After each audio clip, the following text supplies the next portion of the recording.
Jordan was diagnosed as being autistic when she was very young. She was just over 2. When I went to see the pediatrician at St. Mary's, she more or less took one look at Jordan and said to me, well, she's autistic. She's displaying all the classic signs, lack of eye contact, the flapping, the ritualistic behaviors and so on, because she, at that stage, had an obsession with beads. Since she was tiny, in varying forms, she has self-harmed.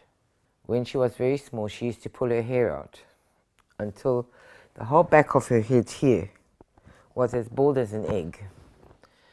She pulled all the hair out of her head, which then for years afterwards, that area was so sensitive, which is why I still try to keep her hair short, because when you'd brush her hair, if you got a knot, she would go, crazy and then start biting herself. Also, she's got no sense of danger. She's discovered how to hit herself in the face with her knee. She's broken her nose I don't know how many times. She used to have a lovely little nose. Now, she looks like she's been a couple of years on the ring.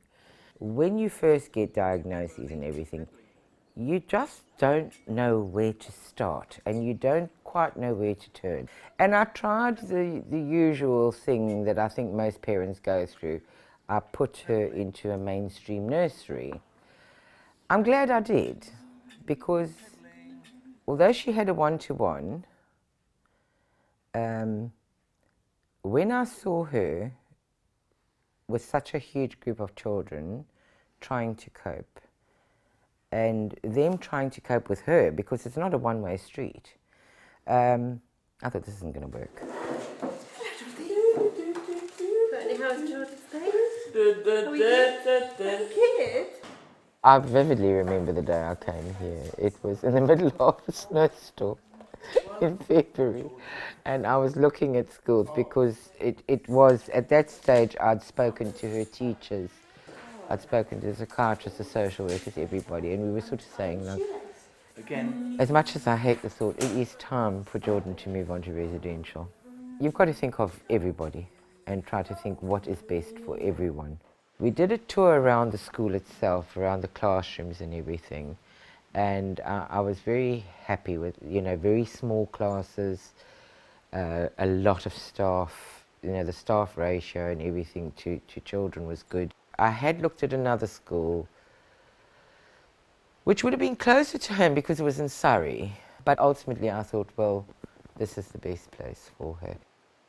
The hardest thing I've ever done in my whole life was walk away from that door and leave her behind.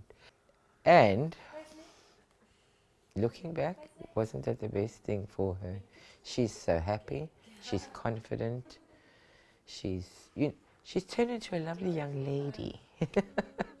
She really has.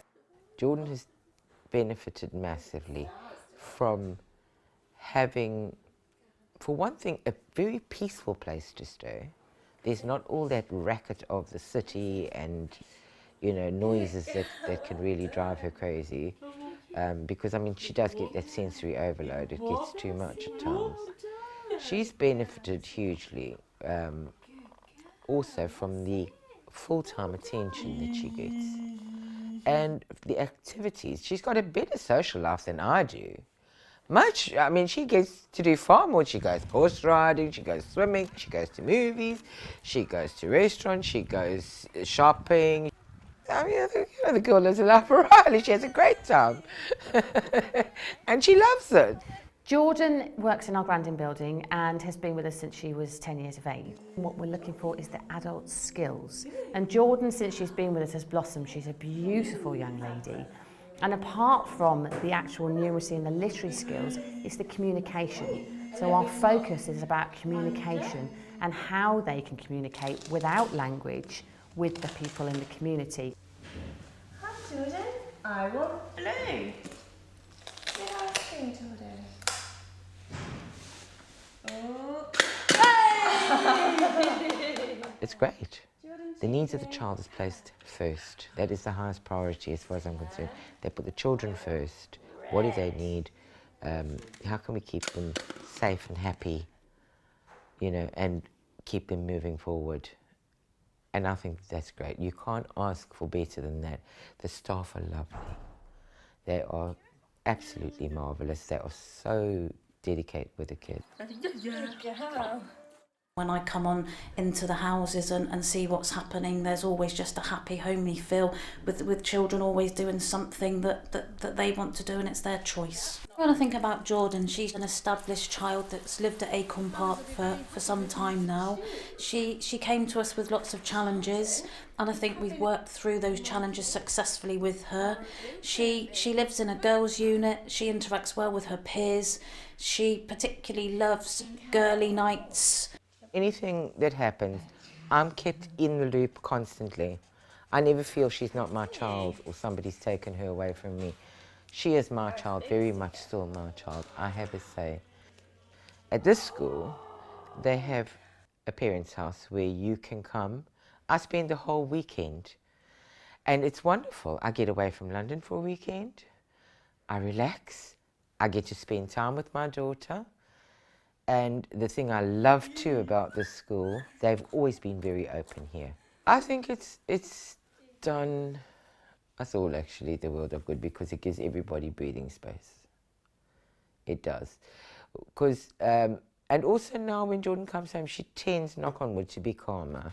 And I know that she's happy. I'm just so grateful, honestly, that this place exists and that I found it and that she's so happy here.